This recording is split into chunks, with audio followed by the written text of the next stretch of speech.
please your lordships.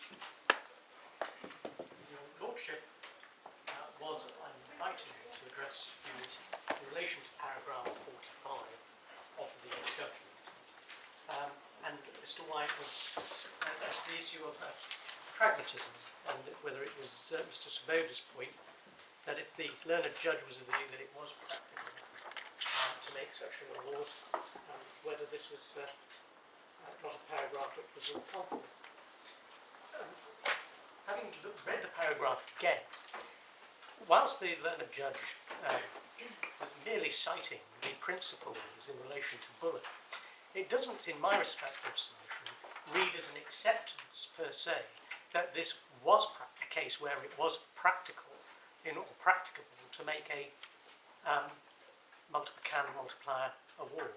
And his reasons as to why it clearly wasn't are clearly set out at paragraph 47 of the judgment, where it expressly rejects the sufficient evidence for the multiplicand in India. So what I would say is this, is that whilst the judge must be reiterating a principle which he accepted, I'm not entirely persuaded by the learned friend, and I invite your lordships not to be either, that he was in fact accepting that in this particular case it was practicable to in fact make such an award. Clearly, when one reads it in context with the rest of the judgment, it was not so practicable. That leads me, if I may invite your lordships, to paragraph 46 of my skeleton argument in response, which you will see at page 64 of the core bundle numbers. I've already dealt with the authority of Ward and Allies and Morrison.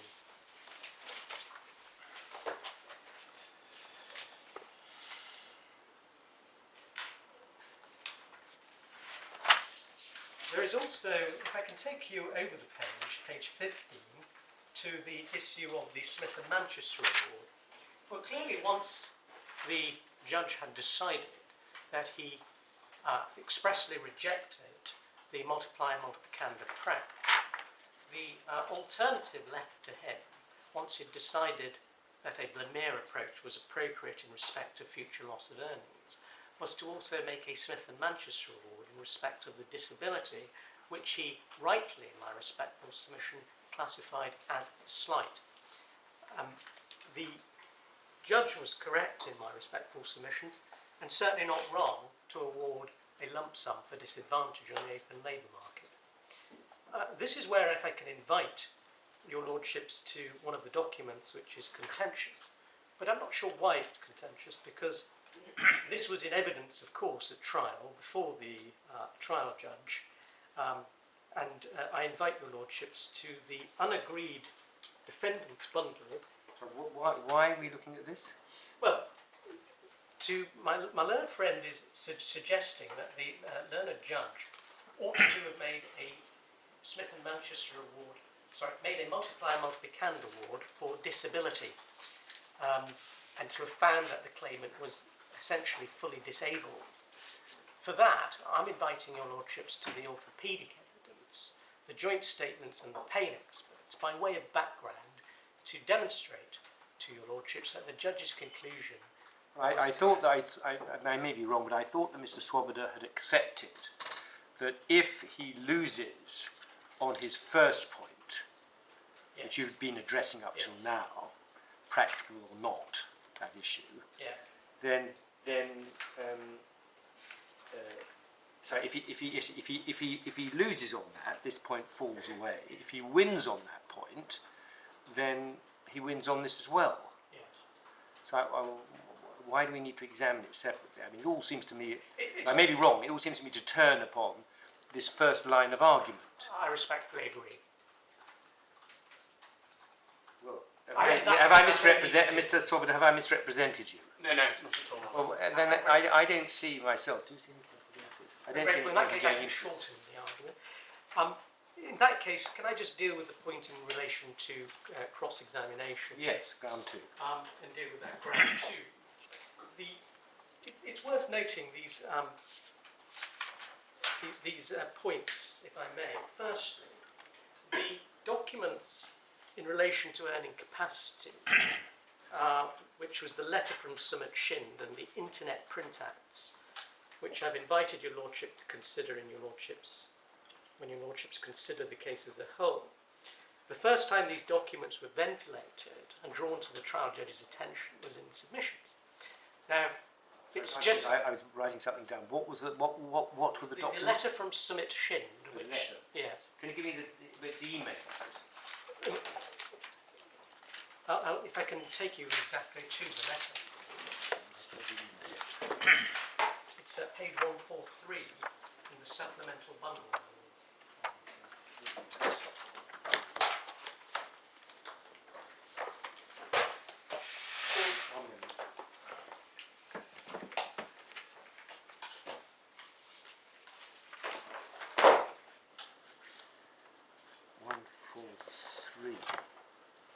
This is Garda Chemicals Limited. Yes. Yes. We haven't seen this before. No. Yes. So this is a letter which was dated the 22nd of January 2018. And this is what my learned friend complains there was as well no cross-examination on this letter. But of course, as the judge observed, this gentleman had never made a witness statement. He was never called to trial. Even if he was in India, one could have foreseen the use of a video link. It was not impossible at proportionate cost to call the witness. And three, when one reads the letter, it gives a snapshot in time of his current salary. It doesn't set out his likely future earnings. It doesn't set out his job description in any detail. It is an extremely brief letter. There was certainly no need to cross-examine Mr. Irani on that. The other complaint which was made was there was no cross-examination, of course, on the Internet Print Acts. For my part, I found them not very particularly helpful, and clearly the trial judge didn't either. They were effectively hyperlinks to presumably more information, never given to us in a form which we could access or digest, and never referred to until the end of the case. This letter wasn't referred to until submissions. Into submissions. But also the Internet Print Acts. Now, it's right to say they were exhibited to the witness statement, which was short, but which exhibited in turn the email from the solicitors. But this was, at the end of the day, never dealt with in examination in chief, where it's quite usual, my lords, where there are exhibits which need explaining to seek permission of the trial judge to take the witness through the exhibits. Well, that was never done either. So this was not something which was at the forefront of the judge's mind until submissions. Though he did consider them, and he considered them carefully as a result of that.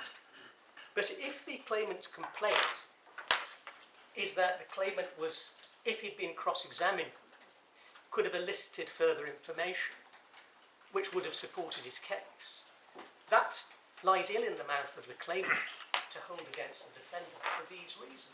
Firstly, it was not ventilated or dealt with as part of the exhibits, as I've mentioned. Two, even if I hadn't cross-examined on it, he could have sought the permission of the trial judge at the end of the case, end of the examination, the end of cross-examination, to re-examine on them in any event, or adduce further information. That was not done. And it had expressly been already put, as I've said, 3 times by way of warning that this evidence was very much disputed. So, in those circumstances, I respectfully submit that my Lord Hamblen is entirely correct. These were matters of belief of Mr. Irani, which may have been as unshakable as he likes, but it fell short of any proper or reliable evidence upon which to base any form of multiplicand. For all those reasons, I respectfully submit my learned friend's point must fail. The evidence that they would never, if it was his case, that he would never be able to have a job in the whole of India, which as I understand is a population now approaching 1 billion, then there was no job in India which suited him, now or in the future, that was of an incredible nature. And the learned judge was quite right to reject any sensible basis for that forming a future loss of earnings claim, which my learned friend seeks and repeats in this court, of approaching £1 million. And if the claimant had really wished to form the basis of such a case, he really ought to have done so on some proper, reliable evidence, which was capable of forming belief. More than a belief, of being fact, which, of course, one would have cross-examined. In fact, one would have had something to cross-examine on, because if that had been right and the proper approach had been taken, as night follows day, the defendant would have sought expert evidence on the issue.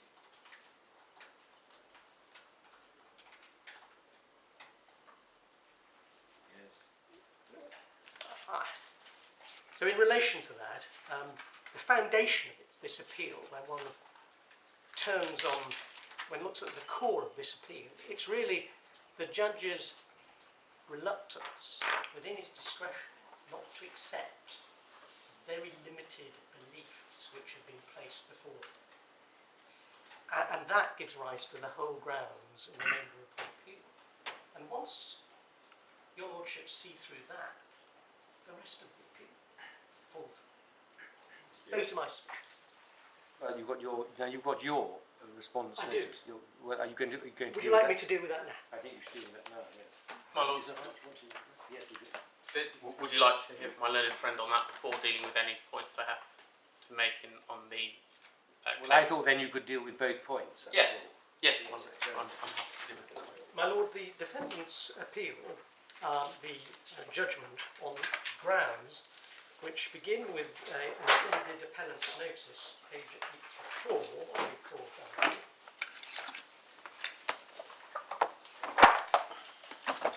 But my perfected grounds of appeal are at page 95 of the bundle.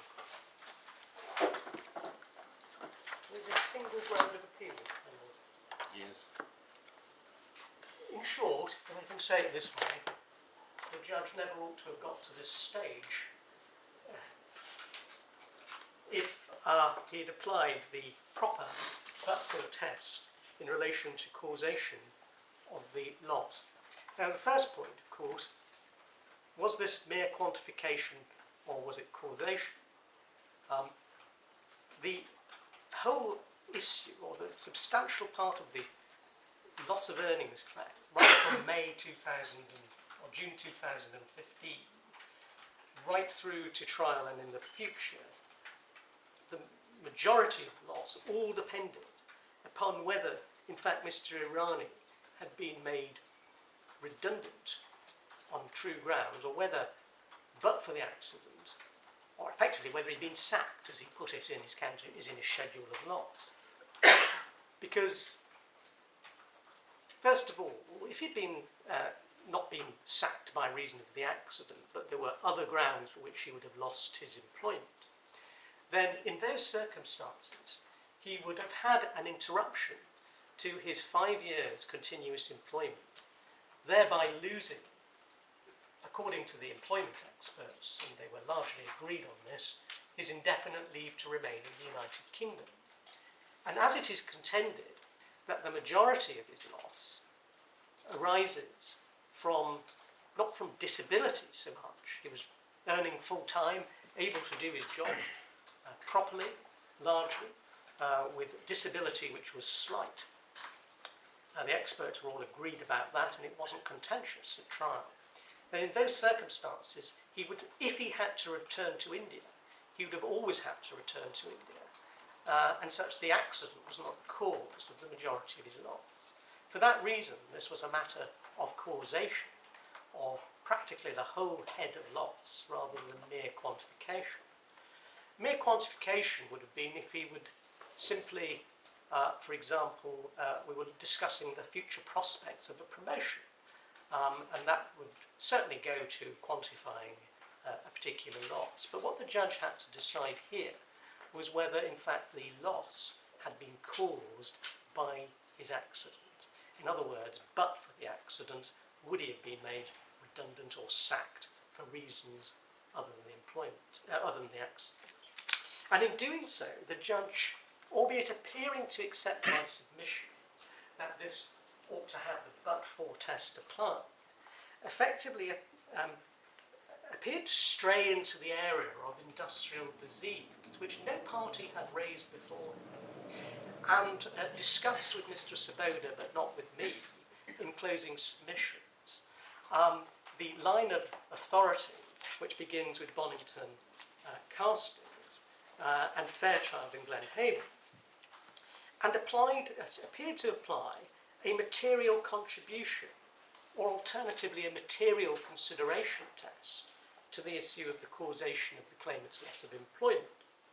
And if the learned judge had applied the proper test, namely whether the claimant had proven on the balance of probabilities he would not have lost his employment but for the accident, he ought to have properly concluded that the claimant had not proven that, and therefore the judgment sum ought to be reduced by £182,500.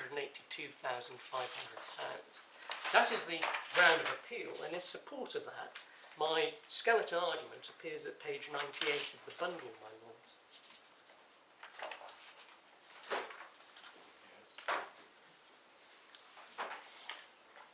That would make a judgment sum payable of £224,188 instead of £406,688. We could have sought to take some further past loss from Mr. Irani, but we haven't done that.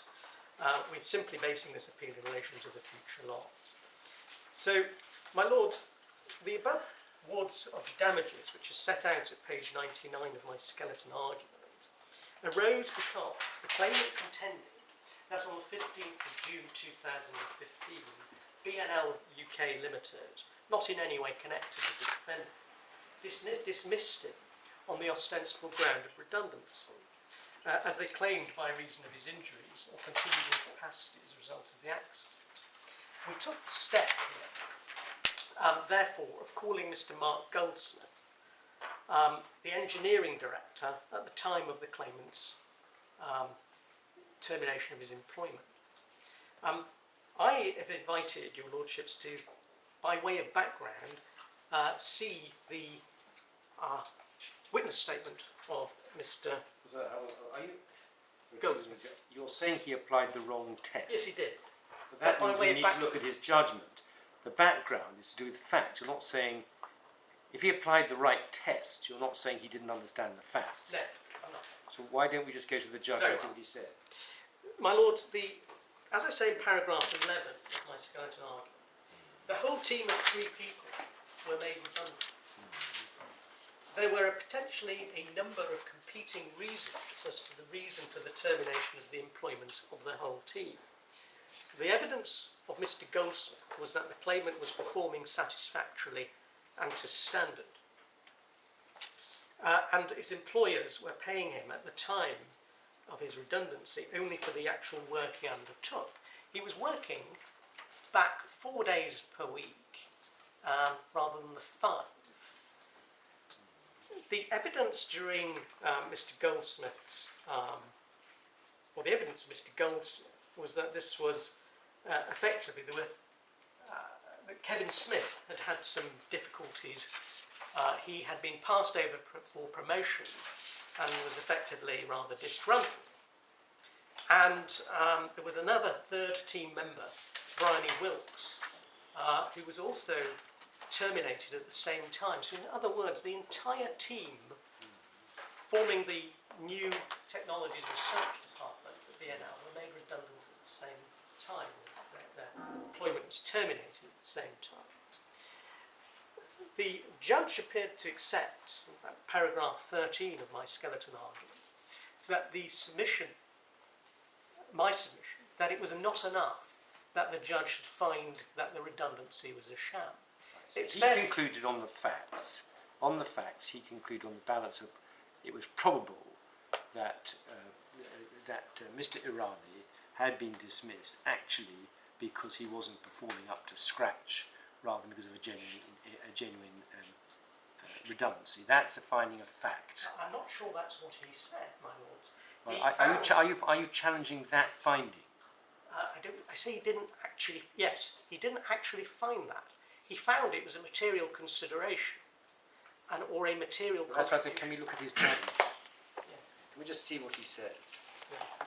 His judgment begins at page 201.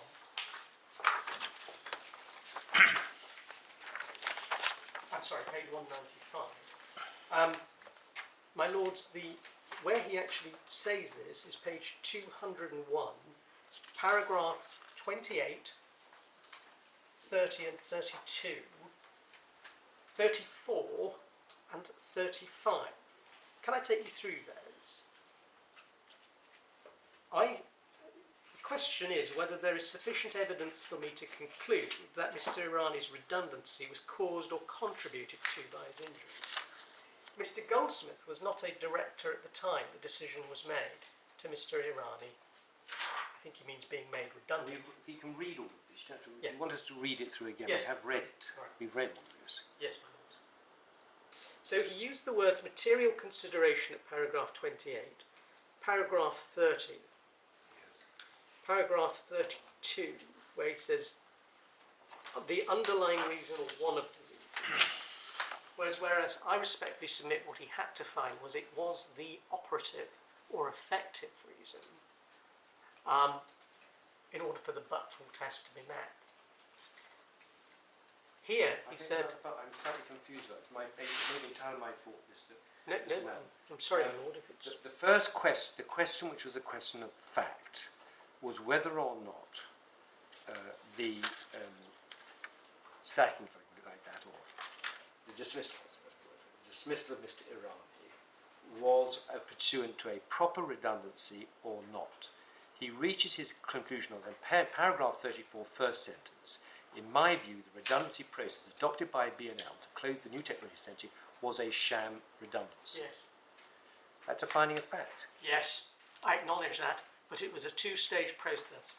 First of all, he was quite entitled to find that the redundancy itself was a sham, but he had to find, in my respectful submission, that the cause of the sham redundancy was his injuries, as opposed to other reasons.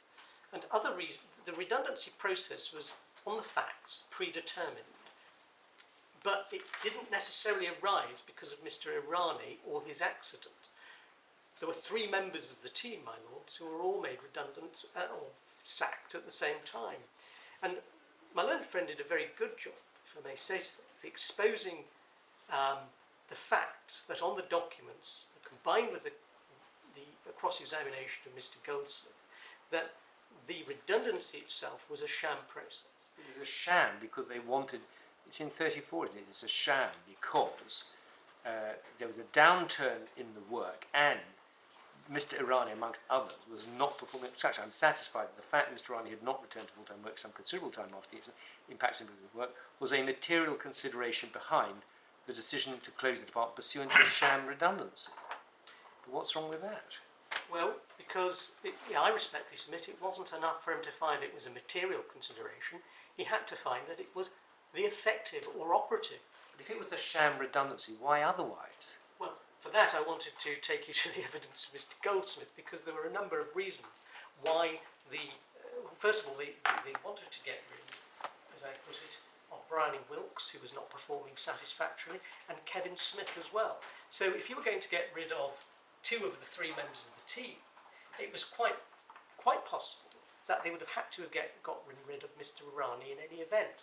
Another reason, my lord, was that Mr. Irani's salary had to go up, because in order to meet his Tier 2 visa requirements, he had to have a salary rise of £7,000. That was something which Mr. Irani said himself when he was giving evidence. So there were a number of competing reasons why Mr. Irani might have lost his job even but for the accident.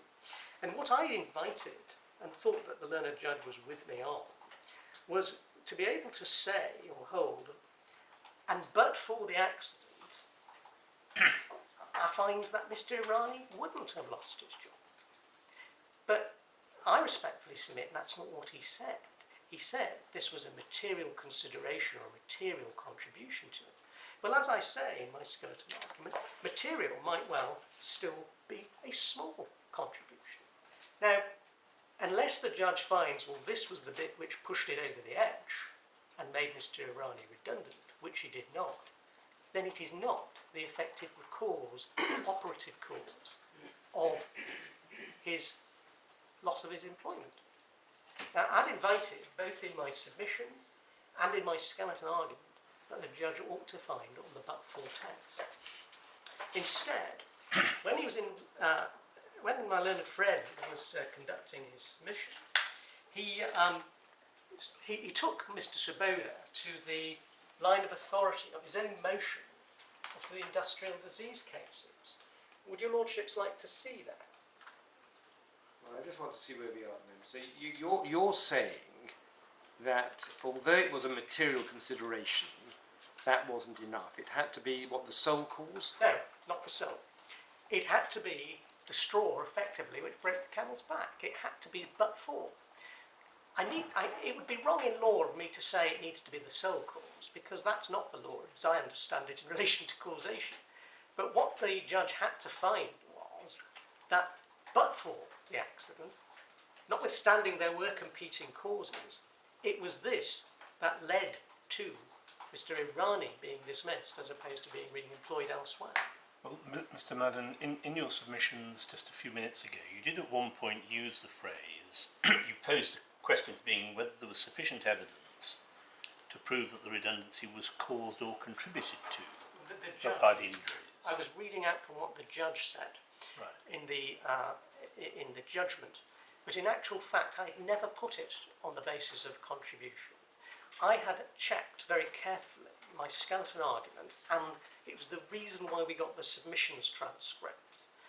And I've been through my skeleton argument, and I've been through the submissions transcript, and I didn't use, to the best of my knowledge, that phrase there. The judge attributed it to me, but I have to say it was not something which I believe that I used. All right, well, thank you for that clarification. But I just want to understand the distinction you seem to be drawing between not having to show that it was the sole cause, but having to show that it was the straw which broke the camel's back. Yes. Well, say for the sake of argument, an employer's got a workforce of 100 people, Yes.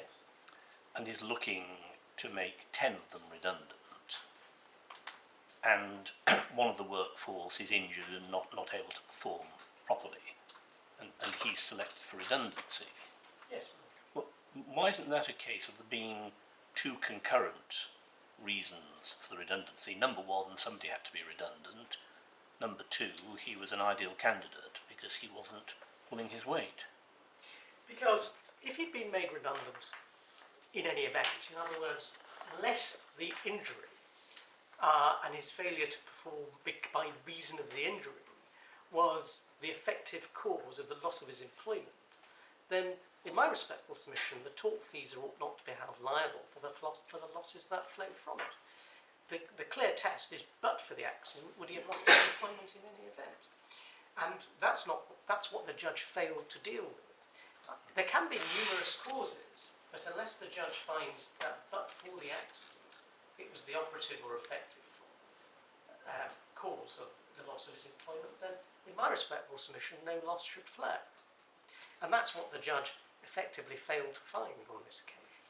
And it was no mere slip, because he used the terms material consideration and material contribution a number of times after inviting consideration to the industrial disease line. Is there any authority clearly on the issue, directly on the issue, whether a material call, a material consideration is or is not enough to satisfy the but-for test? Is there any authority directly on that point? I've not found anyone. No, all right, there isn't any of that. What I don't understand is, in a matter of ordinary language, I would have thought that material the words material consideration starting to make him redundant, are saying it's causative. Well, that's my learned friend's point. He says, he interprets the word, this is the distinction between us, he interprets the words, it comes down to this, he interprets the word material as being the effective cause. An effective cause. An effect. That's what it's an effective cause, and you can have multiple causes. You can have multiple causative considerations, but isn't it sufficient for the but-for test that it is causative in that sense?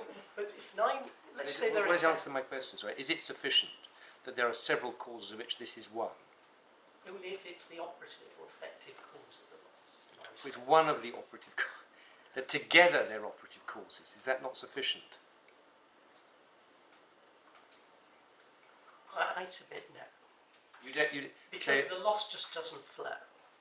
So if there are several causes, and this is one of the operative causes, several concurrent causes, you're saying it's not sufficient to satisfy the but-for test that this is one of them. Well, your Lordship used the word causes. Of course, if it's one of the causes, then it must flow. The damage must flow. Right. But if it's merely one, if the claimant was injured and there was a factual background of injury, but that's not the reason. Without that, he would still have been made. Oh, I understand that. So I think Judge, I'm trying to hone in on the debate. Yes. And I think where we've got to is whether the words material consideration, which he repeats a number of times. He's got paragraph 28 material consideration, material contribution in paragraph 30, material consideration. The question is simply, it seems to me, whether or not the judge was saying that was one of a number of causes, operative causes. And I think I think you're saying that's not what he meant or should have meant, therefore that's not good enough. But if, as I understand Mr. Swoboda is saying, that is what it means, then that is enough. Yes. It comes down to that 5. That's what it comes down to. Because it's how one interprets material. It can still be a material consideration, even if it's a small consideration. So an employer would be quite able, or let's say the employer was going to dismiss Mr. Irani anyway, just because this was an additional reason,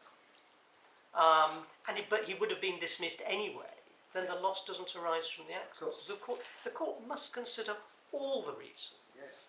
and then say, but this is the straw that broke the camel's back. Without this, he wouldn't have been That's dismissed. correct. And I understand that this was what was lacking in this judgment. And for that reason, my insurer who sits behind me is far from persuaded that they were responsible for this loss. And it's in those circumstances we bring this appeal. There is another element. Of course, Mr. Swoboda responds by saying, but in any event, I persuaded the judge to the wrong test, and it wasn't balance of probabilities. This was a hypothetical event once the accident had happened. He says what would have happened in the absence of the accident is hypothetical. One can never properly determine, to put his argument forward in a nutshell, one can never properly determine what would have happened absent the accident.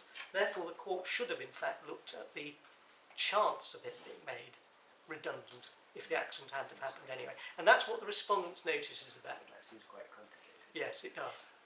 I think it certainly took some time in submissions at the trial, and it was not an argument I have to confess that I understood very well, but I have now looked at it and I still reject it for the same reasons that I did at trial before the judge. So the judge did have to make a factual finding.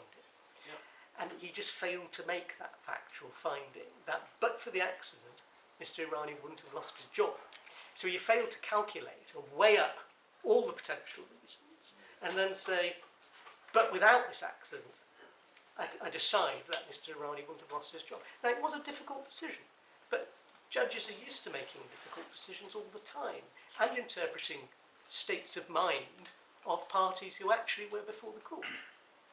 Now, it's right to say Mr. Goldsmith was not directly involved at the time of the claimant's redundancy in his just in that decision. He was taking instructions from the board, of which he was not a member, but he'd had access to all the minutes. He was cross-examined.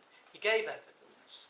It's right to say that the judge formed the view that the redundancy was a sham, and I couldn't challenge that. I even conceded that in submissions, that it was looking that way. But there can be a number of reasons for a sham redundancy, and what the judge had difficulty, honestly, on the evidence in finding, because of the number of competing reasons given by Mr. Goldsmith, that the operative or effective cause was the accident. And whilst my learned friend might like to attribute those words to the judge, it was not something that he used. Mr. Madden, what do you say about the first sentence of paragraph 37 of the judgment? In particular, the concluding words, has arisen as a result of his accident. Yes. I say that, and I knew your lordship would ask me about that, because it's probably my most difficult point. But it's based on false reasoning. The reasoning process must be built by judicial building blocks. And if one gets the foundations wrong, then it's very easy to restate the conclusion, having failed to find that on the building blocks and to consider on the learned judge's reasoning that why he was deciding that the accident had caused his loss of employment. What he failed to give any real consideration to was, but with the other reasons, do I think he would have been made redundant anyway? Because they wanted to get rid of Bryony Wilkes, they wanted to get rid of Kevin Smith. For it to appear a genuine redundancy, one has to get rid of the whole team, not just two of the team. Otherwise, how would that appear to be a genuine redundancy? That was missing from the judge's reasoning. And the judge also had to consider, well, the salary increase, which was... Presumably you put all those points, that all those points were put by you in cross-examination. Well, especially the fact that Mr. Irani himself never until this case referred to the fact that it was a... Actually, even during the course of this case, he was still telling medical experts that he was... No, I know, but the judge obviously had in mind, presumably, your cross-examination, putting to the witnesses appearing for Mr. Irani, you were putting to them that actually this wasn't, there were other reasons for the redundancy, for the sham redundancy, other than Mr. Irani's that was certainly our case. So you can't have ignored that. That was the point you were putting, and you must have put that in submissions to him. Yes. Well, isn't that the background against which we have to look at his judgment of the language he's used? Yes. I accept. If my learned friend's interpretation of his words are used, if he did mean it was the effective or operative cause, which he didn't say, but if he did mean that, then this appeal is not going to succeed. But on the face of it, I submit the judge, because of the competing reasons, which were apparent on the face of the evidence, they were admitted, the salary rise certainly was admitted by Mr. Irani, because in the transcript of evidence, when I'm cross-examining him, he did speak himself about it. And it's a matter of fact that in order to meet his Tier 2 visa requirements, he required a rise in salary to £32,000. And that's why learned friend pleaded. He actually went on to get a job where he did get that salary rise. So he managed to keep his visa for that until at least March 2020 on the evidence, when he will have to leave the UK, putting it neutrally, on the evidence of the immigration experts at least. So in those circumstances, he did secure a rise in salary, but the judge failed to discount that as being the operative reason as to why he might have lost his job anyway. So it's left those who, my insurer who sits behind me, with a legitimate sense of grievance, particularly when £1 million is sought in this case now. But even on the fact that £150,000 at least depends on that particular point and more. as to whether, in fact, they have caused this. The judge was really unable to come to those findings of fact. And it's understandable, given the different competing reasons, which is why perhaps we all thought we wouldn't get to this particular point where we were considering such large sums for future loss of earnings. I think I ought to give way to my learned friend. Thank you very much indeed, Mr. Madden. Yes. Mr. Strawberry, so will you deal with both your appeal and that of the other side? Do you have any preference as to which I deal with first? Yeah, well, I would deal first with your appeal. Yes. Am I pronouncing your name correctly? Swoboda or Swoboda? Swoboda. Swoboda. I apologise if you've mispronounced it. No, not at all. It's an anglicised version of a Czech name, so it's not its original pronunciation in any event. Thank you.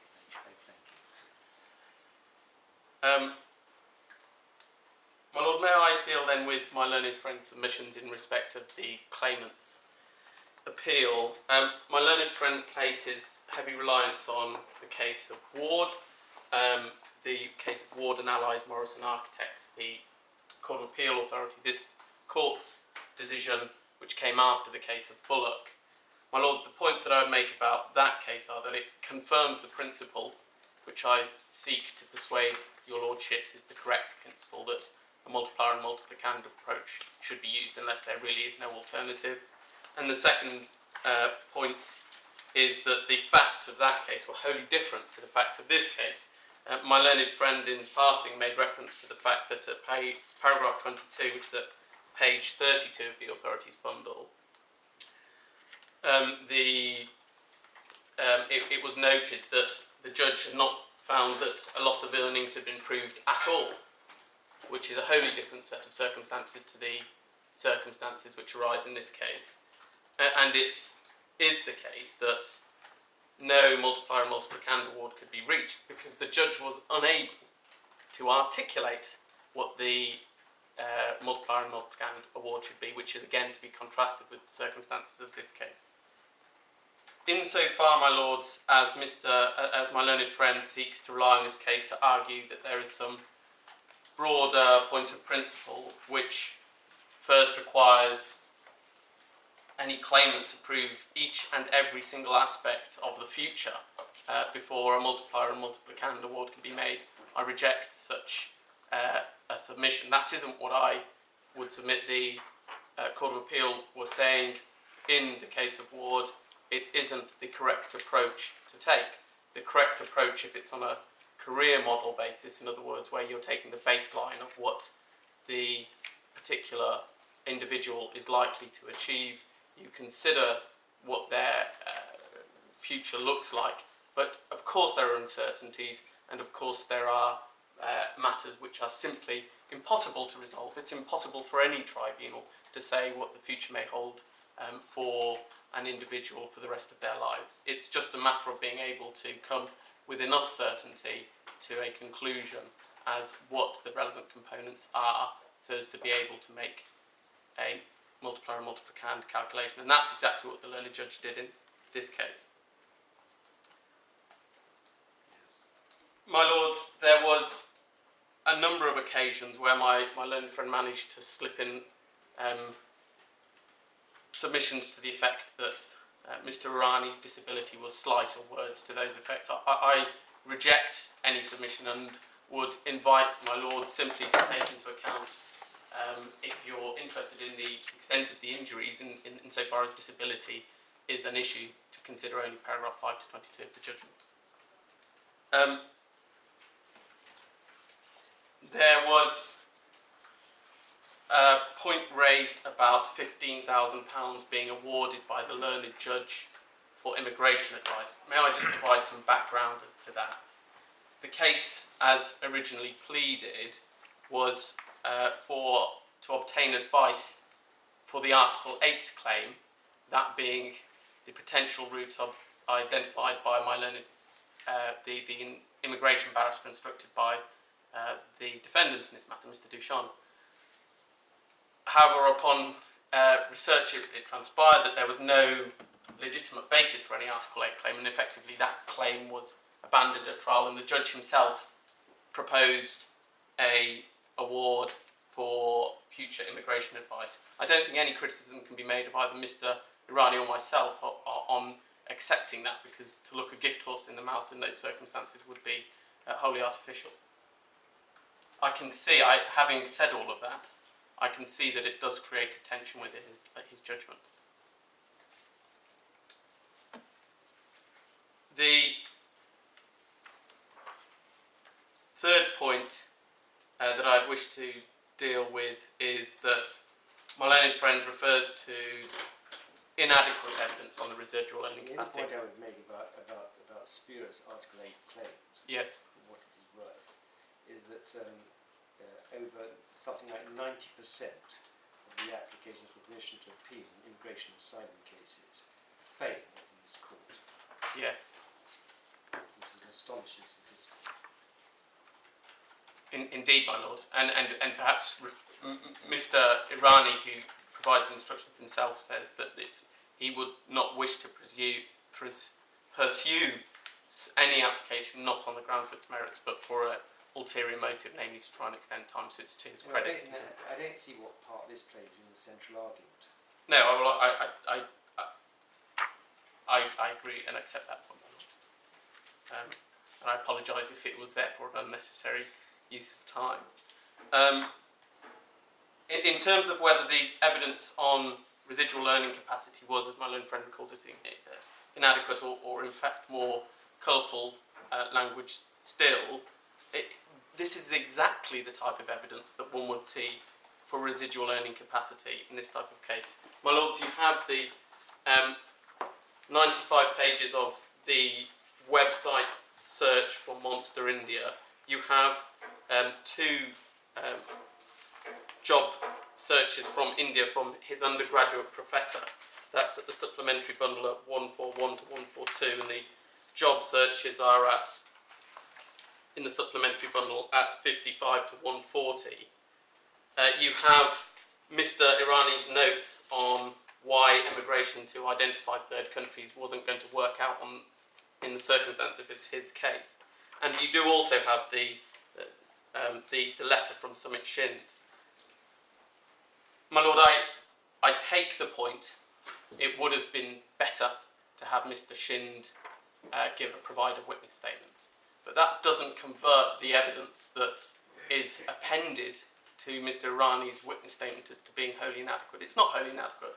It's exactly what one would expect in a personal injury case. My learned friend slightly let the cat out of the bag when he said in the course of his submissions, employment experts are rare in personal injury cases. They are. The masters on the master's corridor don't readily allow employment experts in any given case, and one has to make a judgment call as to whether the evidence whether it's needed at all. Because of course there's no requirement in every single case to have an employment expert, even though it is a matter of belief perhaps rather than a matter of fact. It's still the case that the normal way to prove any residual earning loss would be exactly the type of evidence which Mr. Irani has provided. So I reject fully the submission that this is wholly inadequate evidence. Subject to my submissions on ground 2, I accept as a matter of fact that the learned judge was entitled to make the findings that he did, but that doesn't convert, as my learned friend would have it, into a submission where that means the whole multiplier and multiplicand approach must necessarily be abandoned. My lords, the Master of the Rolls, you asked my learned friend to comment particularly on the central point of my ground 1 of the appeal, namely the findings at paragraph 44. And my learned friend said that one has to take the judgment as a whole. I agree that one has to look at each of the words, but the crux of the matter is that however one tries to interpret paragraph 47, it was clear that the judge was able to reach a conclusion one way or the other on the multiplier and multiplicand basis. My lords, in terms of the actual test in law as well, my learned friend perhaps gave something away when he said, if it's practicable, he still not need make an award, or words to those effect. I apologise if I didn't quite catch exactly what he said. I disagree with that submission. So repeat what you think he said? I think he said that even if it's practicable to undertake a multiplier and multiplicand award, there are circumstances in which a multiplier and multiplicand award need not be made. I'm not sure that's what I was Well, saying. I think where it ended up, but no doubt Mr. Madden will correct me. I think he ended up by saying that really overall the judge was simply saying it wasn't practicable in this case. Yes. And he's using different language, but what he's really saying at the end of 44 is the same as saying it's not practicable. I think that's what he was saying. That's where we ended up, as I understood it. Well, my lord, if that is the case, then one is left with his judgment with an irreconcilable conflict between paragraph 44 and 47. And the much easier way to reconcile the judgment is to say that there are two tests being applied, practicability and whether in his impressionistic judgment the amount looks, or there's a real risk of it being, I can't remember his exact words, but too high is the gist of what he said. And that's the much more likely explanation as to why he made an impressionistic award, even though he articulated an award which he would have made on a multiplier and multiplicand basis. So if the test he applied is whether or not it's practicable to adopt the multiplier and multiplicand approach, do you have any criticism to make of that? Is that an acceptable expression of the test? Not any criticism to make that. I see that as being the same as no real alternative. Yeah, pretty in a positive way, perhaps. Yes.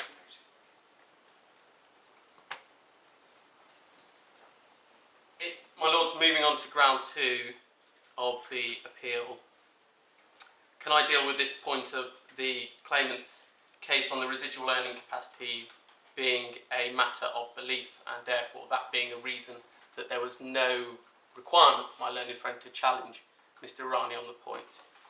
The logical consequence of that means that there would never be any need, in any case, to challenge any party, any witness of fact, the claimant, on their residual earning capacity, or indeed on their future but for earning capacity. That departs from the normal approach in personal injury cases.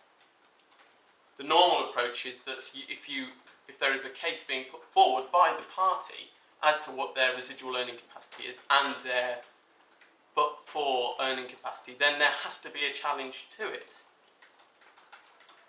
It can't be the case that no matter what the circumstances, there's no need to challenge. And my learned friend places some criticism at me for not raising the documents until the closing submissions, but that only arose because there was never any challenge. And my lords, you'll have a great deal more experience and practice than either myself or my learned friend, but in my submission he's wrong to say that it's necessary to bring in and explain exhibits to witness statements. They stand as exhibits. Once the statement of truth is confirmed, they are incorporated as part of the evidence of that witness, and there's no need to, at least at the stage of examination in chief, to ask for an explanation. It may be possible to do so to help the trial judge, but there's certainly no requirement for that to be done. And if there's any suggestion that that was a reason why there wasn't a consideration or challenge, then I reject that submission. The letter from Mr. Shen, was that an exhibit as well? Yes. So, my lords,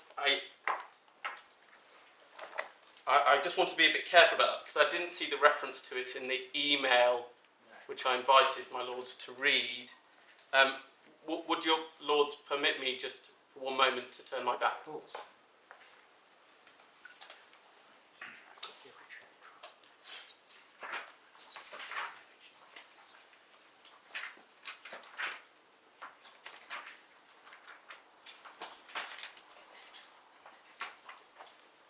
Yes, my lord, I believe it was exhibited. The bundle of documents exhibits the witness statement and the exhibit, so it wasn't just an additional document, it was an exhibit to the witness statement.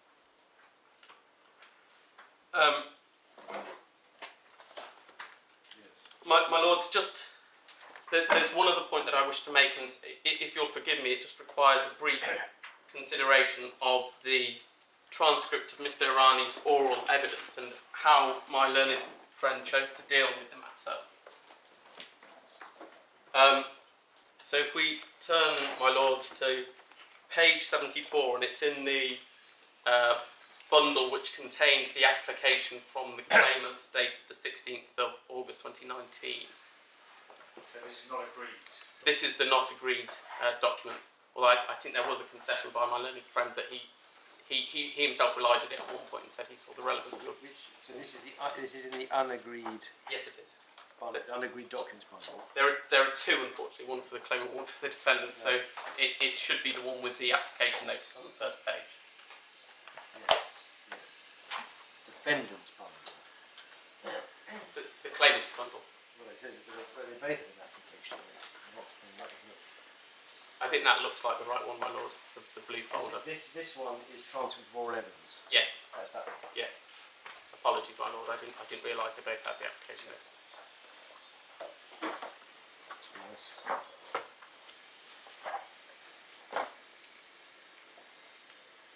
Page.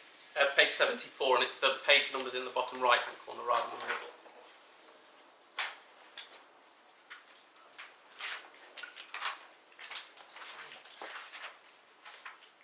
Indeed, may I ask your lordship to turn to page 73 first?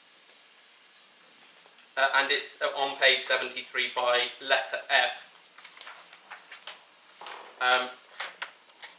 My learned friend posed quite a long question. He gave quite a long narrative, and then in the final two sentences, he poses the question.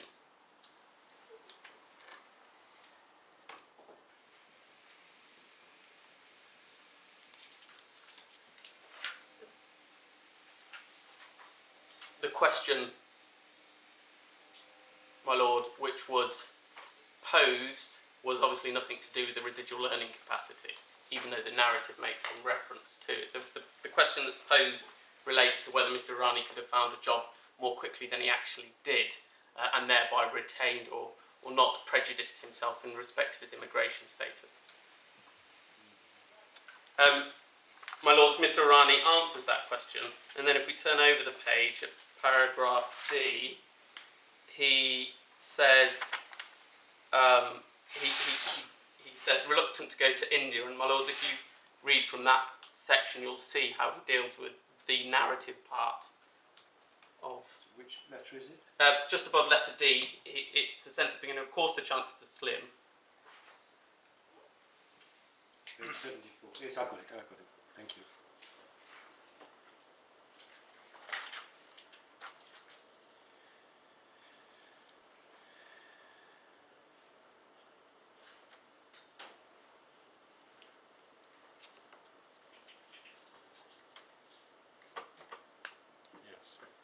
He reiterates the points that he's only able to do a sales or managerial position. There's not the type of work that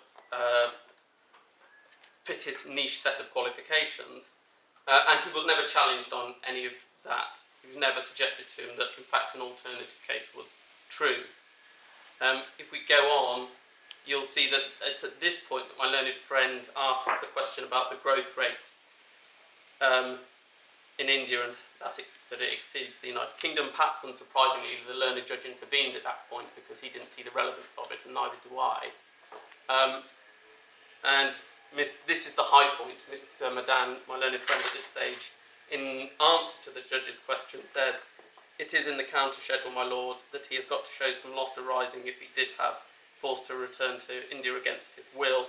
We dispute that." At that point, Mr. Irani comes back into the conversation, not having been asked a question, but then going on to state what he says about GDP. And just, my lord, if I'd invite you just to read that answer at the bottom from Mr. Irani.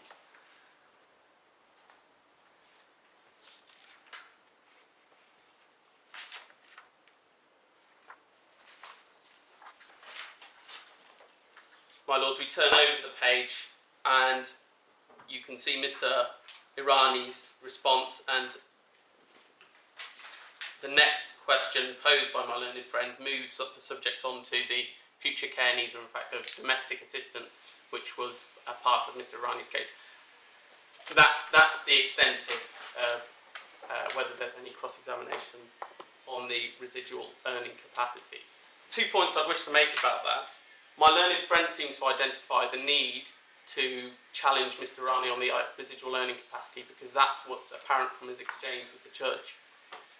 And the second point is that my learned friend, as you can see from the subsequent passages, the subsequent question where he deals with future care or domestic assistance, saw the need to challenge on other heads of loss claim, as is entirely proper. So if the other heads of loss required challenge, why didn't the head of loss, which was principal to this claim, namely the loss of earnings claim, and including the residual earning capacity?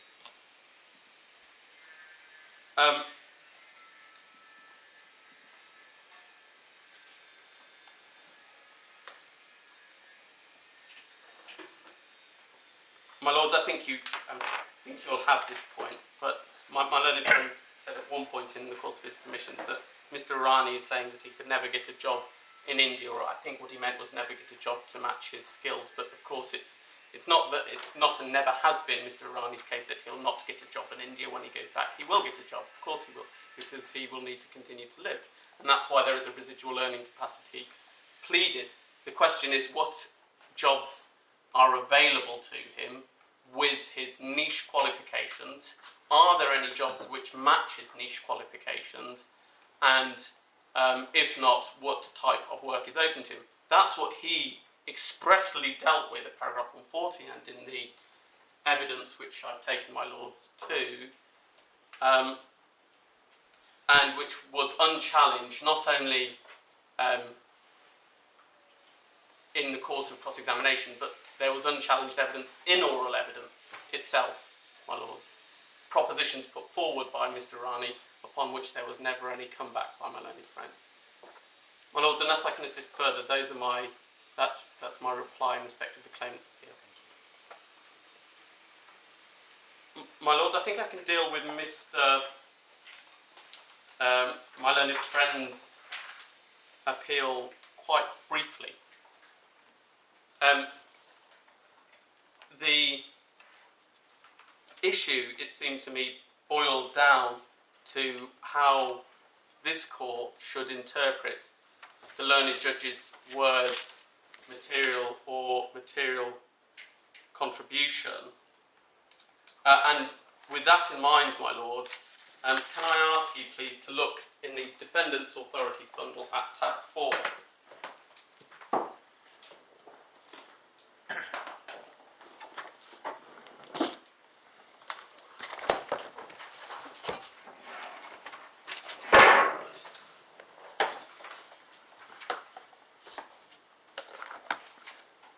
My lord, this case of Sanderson and Hull from 2008 before this court has a lead judgment by Lady Justice Smith, with whom the other Lord Justices of Appeal, Lord Justice Scott Bacon and Lord Justice Tuckey, agreed.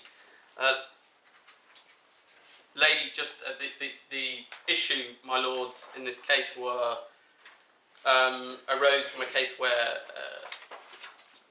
Miss Hull suffered from a Campylobacter infection, and said that had meant that she suffered injury. The principal purpose of the case is what was the correct test of causation to be applied. But may I direct your lordship's attention to paragraph 64 at page 253.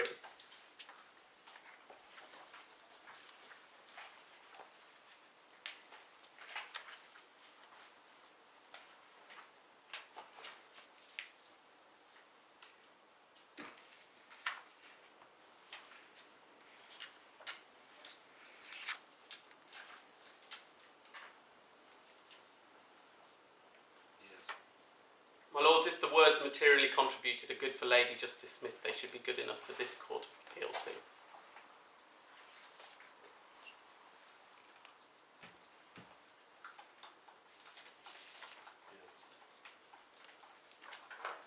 My Lords, I've dealt with the other points in my skeleton argument relating to the defendant's appeal. There were three principal submissions that I set out in that skeleton argument. The first principal submission was that the matter is a matter of quantification and not causation, and that reference to the rules of causation is misconceived.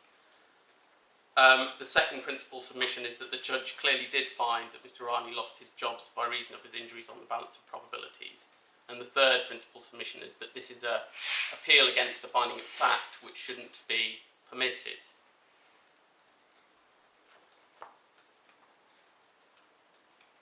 My Lords, as to whether it's a question of quantification or causation, it's clear that my learned friend has repeated in his oral submissions today that he considers the matter to be a matter of causation, not quantification. This is of some importance because it's the hook by which he rests his argument that the words material contribution or material consideration means something other than the meaning that I would attribute to them, which I would submit represents the normal English language meaning of the words.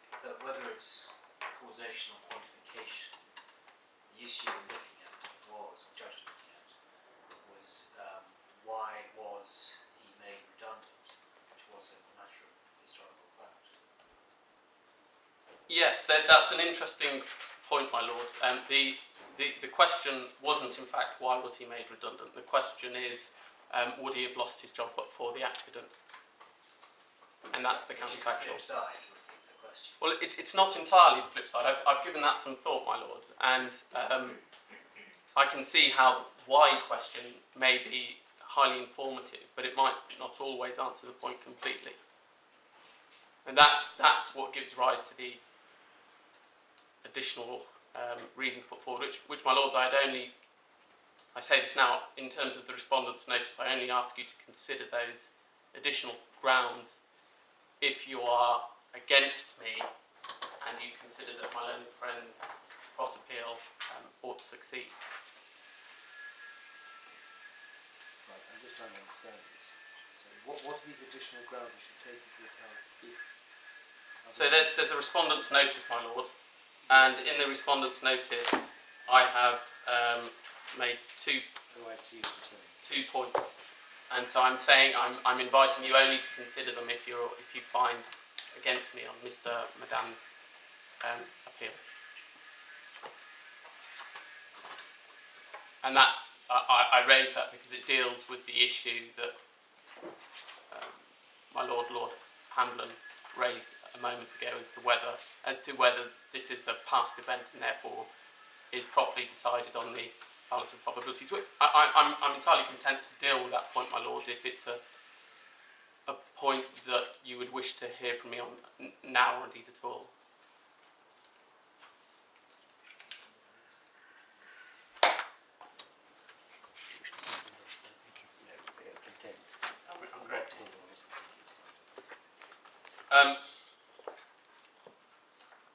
My Lords, well,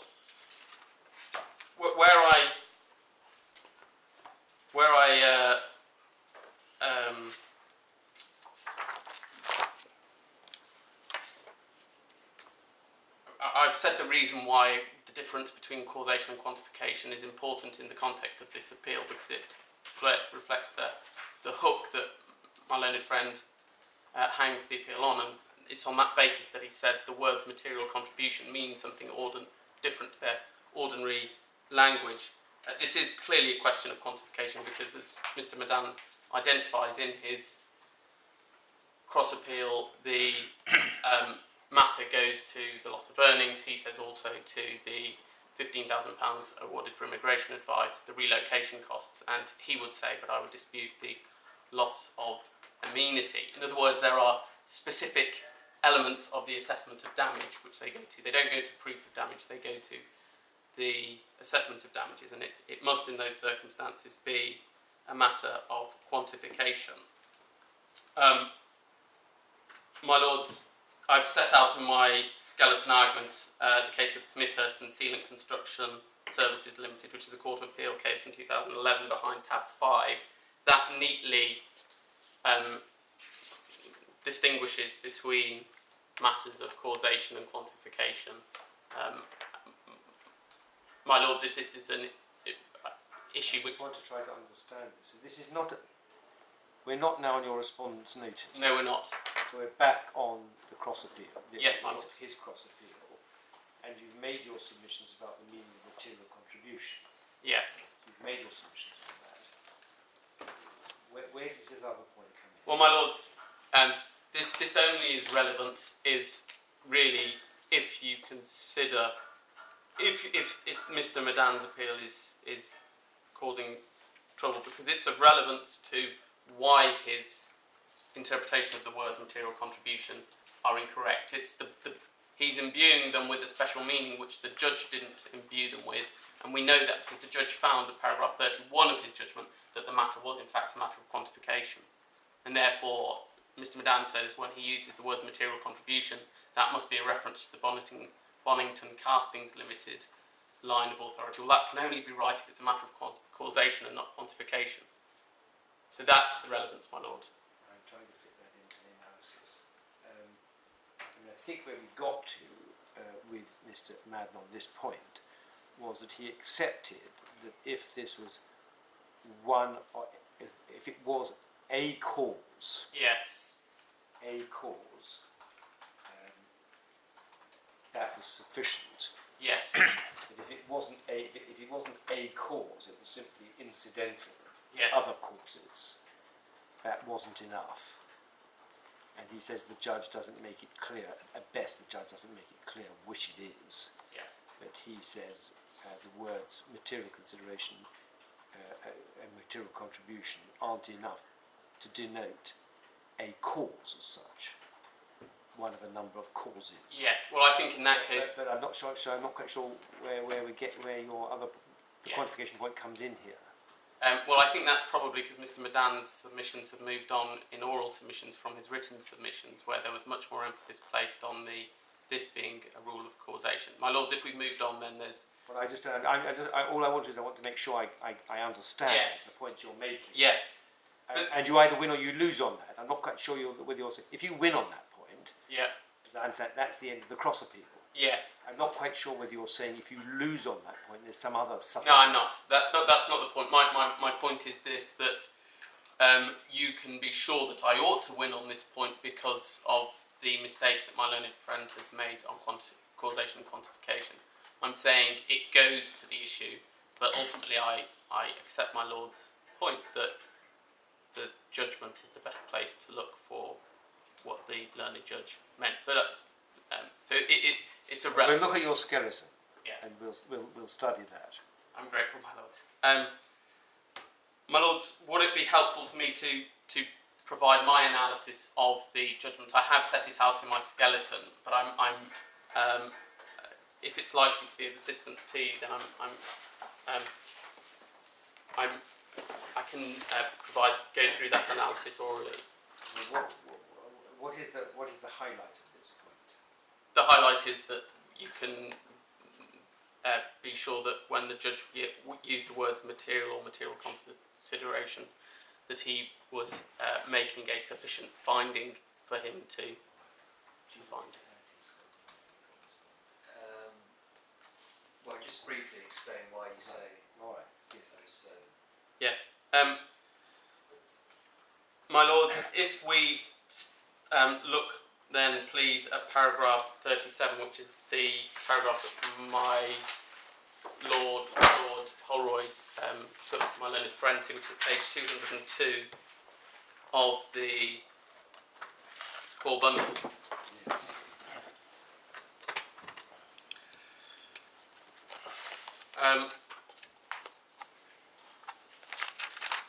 First sentence. First sentence, my Lord. The point is, the predicament here is the inability to remain in the United Kingdom after March 2020, which, as my Lord Holroyde pointed out, has arisen as a result of the accident. The predicament, therefore, arises because of the accident, and the intermediate stage must be that the redundancy occurs as a result of the accident. That's the only sensible way to interpret that paragraph. That paragraph is then consistent with the learned judge's finding at paragraph 32, and it's the last sentence at 32, which is at page 201. So to give you the context, he's considering whether the redundancy ought to be decided on an evaluation of chance or a balance of probabilities basis.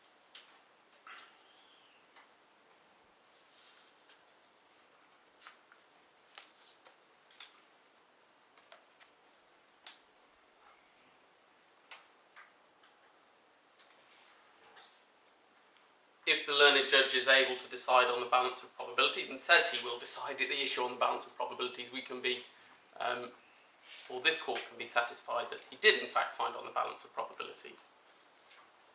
My lords, it's in this context then that we read the third sentence of paragraph 34, which begins, "I am satisfied."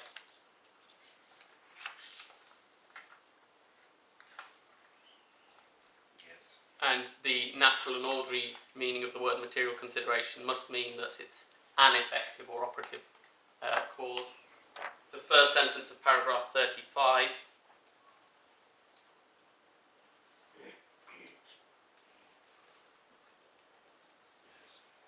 where the learned judge in the court below explicitly considers the alternative factors, namely Mr. Smith being passed over, but nevertheless concludes that does not undermine the contribution, the fact that Mr. Irani had been able to return to full-term work. Again, highly suggestive or indicative, or indeed clear of it being an effective or operative consideration. And then going back to paragraph 28, the fifth sentence beginning, "I have reached."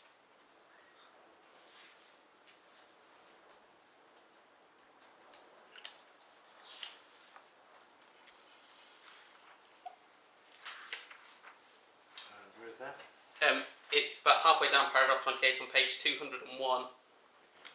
"I've reached the conclusion that whilst B&L may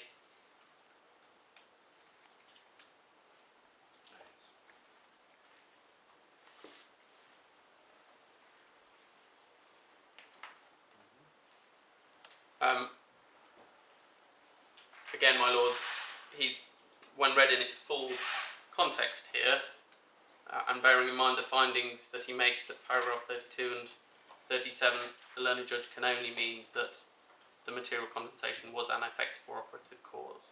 And it's for those reasons that I say, on a plain reading of his judgment, he clearly finds that the redundancy occurred as a result of the injuries. My lords, I don't know to what extent this was pursued with you, but to the extent that my learned friend still pursues an appeal, even if you disagree with him on his interpretation of the words material or material consideration, then all he's pursuing is an appeal against the finding of fact. And my lords, I've included the case of the Sprint Room or Prescott and Potamianos, which is the Court of Appeal Authority from 2019 behind tab 6, which discusses at paragraph 72 to 78 when it is appropriate for an appellate court to interfere with evaluative judgments or findings of fact. There are no, in my submission, flaws which are identified in the learned judge's judgment other than the misconceived argument that the judge used the words material consideration in a manner other than their ordinary meaning, and therefore any appeal on the basis of a finding of fact is bound to fail.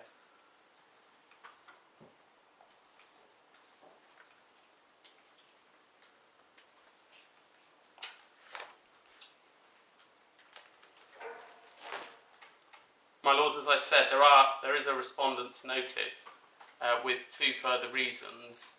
I'm content, my lords, that you consider that if and only if you're against me on the cross appeal. My lords, unless I can be of any further assistance. Thank you very much. Well, I think on you, thank you. I think, Mr. Madam, that you have the final say on your cross appeal. Yes, if I can just invite your Lordship's attention to the case of Sanderson. At page 253 of the Defendant's Authorities bundle. 1 minute.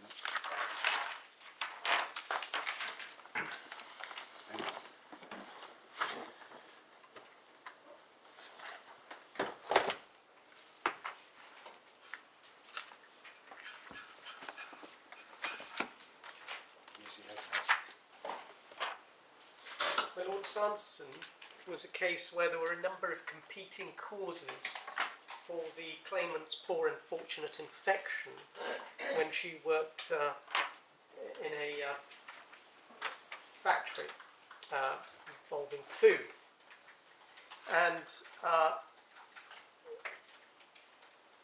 in essence, just as in this case, what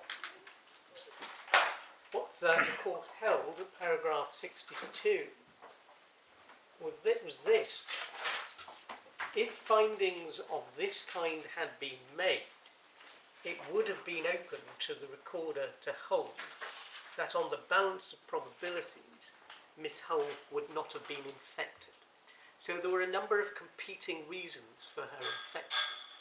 And what, I repeat, is lacking from the judgment in the present case is the finding that, notwithstanding a number of competing reasons, that if the accident hadn't happened, Mr. Irani would not have been dismissed.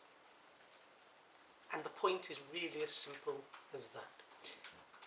My learned friend makes it more complicated with respect to him with his cross appeal. His respondent's notice on the cross appeal, which neither of us have given any further consideration to in oral argument before this court.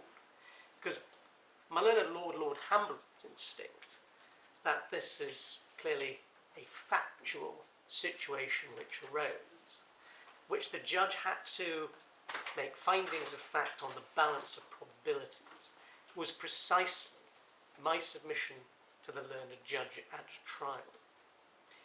My learned friend's position was this at trial, that once the accident arose, what an employer would have done if the accident had not happened is a hypothetical and ought to be considered on a chance basis. And the whole respondent's notice is geared to that. It is of some importance if that is the right test, because the learned judge expressly found for me and rejected that test, that it was a loss of a chance test. So that a great deal of preparation has been put into my learned friend wanting that point to be raised before this court. I flag it up now because there could be some questions of costs if it arises. I always said this was a simple appeal. The judge had to find, on the balance of probabilities, that Mr. Irani would not have been so dismissed if the accident hadn't occurred.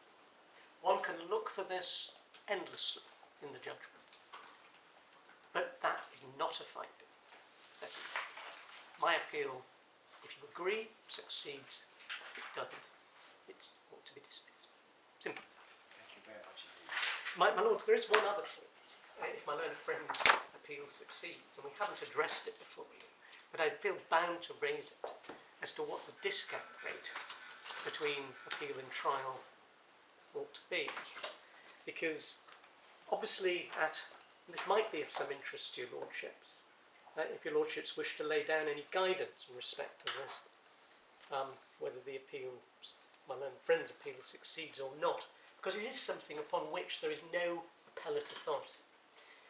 If your lordships were to interfere with the learned judge's judgment in relation to multiply multiplicand versus Smith and Blamire Award, your lordships would have to consider what the appropriate and applicable discount rate should be. It having altered from -0.75% at trial to the time of this appeal at minus 0.25%. It makes about £100,000 worth of difference to the figures. I have fully prepared the figures, but I take the view that it might be a matter upon which your lordships would wish to reserve. Yes, well, I think further argument. it's possible that if we were to reach on this point, Yeah. we might invite further submissions if we need to. Yeah. But it is a matter upon which your lordships, given the constitution of the court, might wish to consider. I am in a position to make some further submissions in relation to that if you want to. No, I think the same. But thank you very much for raising the point, Yeah. which you're certainly both entitled and indeed to do, and we welcome it. But I think the sensible thing for us to do is to invite further submissions on that if we get to that point. Yeah. It could even be done in writing, frankly. Possibly. There isn't very much authority on it. Yeah, exactly. Well, we're very grateful to both counsel and those sitting behind me for the preparation of this case and for submissions. We will consider our judgment in this matter in the usual way. When you receive the judgment or judgments, please agree a full order. Any corrections you suggest are to be for textual and grammatical things, only not to rerun the case. Yes, we won't need to have any further oral submissions unless we ask for them. Any further submissions to be in writing only. Thank you both very much.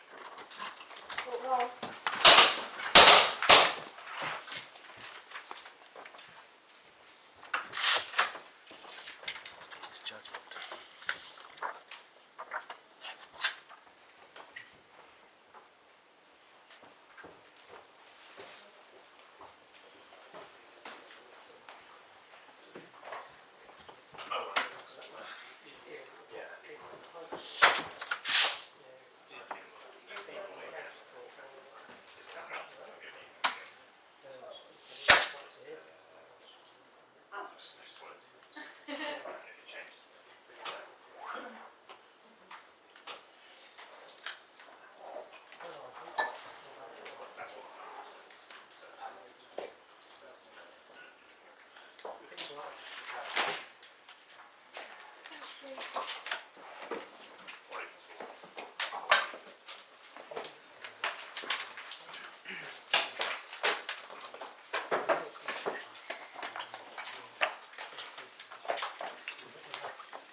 Copy of the skeleton arguments, yes. So, okay, cool. You've got the other side. So is this? Are these just, they're only asking. There's two copies there. So. There's two copies.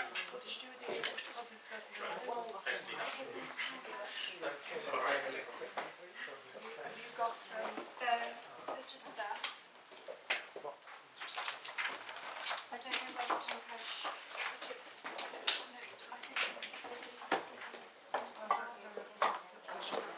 What do we do about judgment?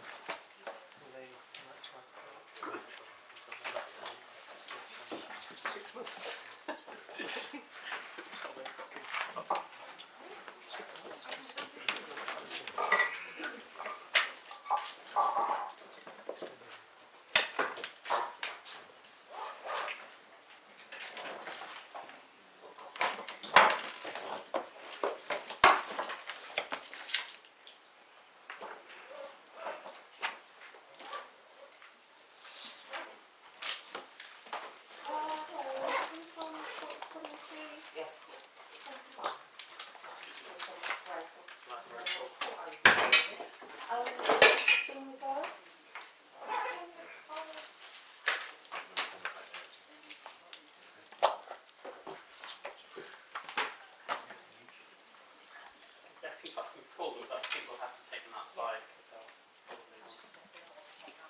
Yeah, no, I think they'll take everyone with I think you've got your maybe by electronic there, right? Sorry? I'm going to call the clerk to pick up bundle. Oh, could I give you a few? Yeah. Let's take them outside because I'm sure they'll want to Yeah, kick they'll us lock out the of this portal. room.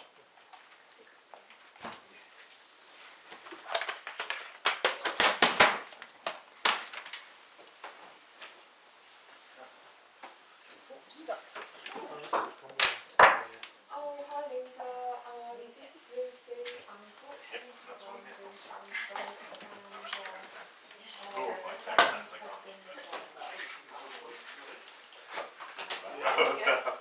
I was grinning from ear to ear, sat behind you.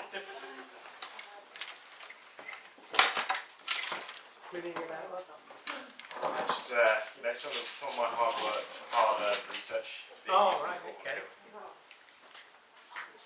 The benefit of having people, although depending on former people now. He's still indebted though.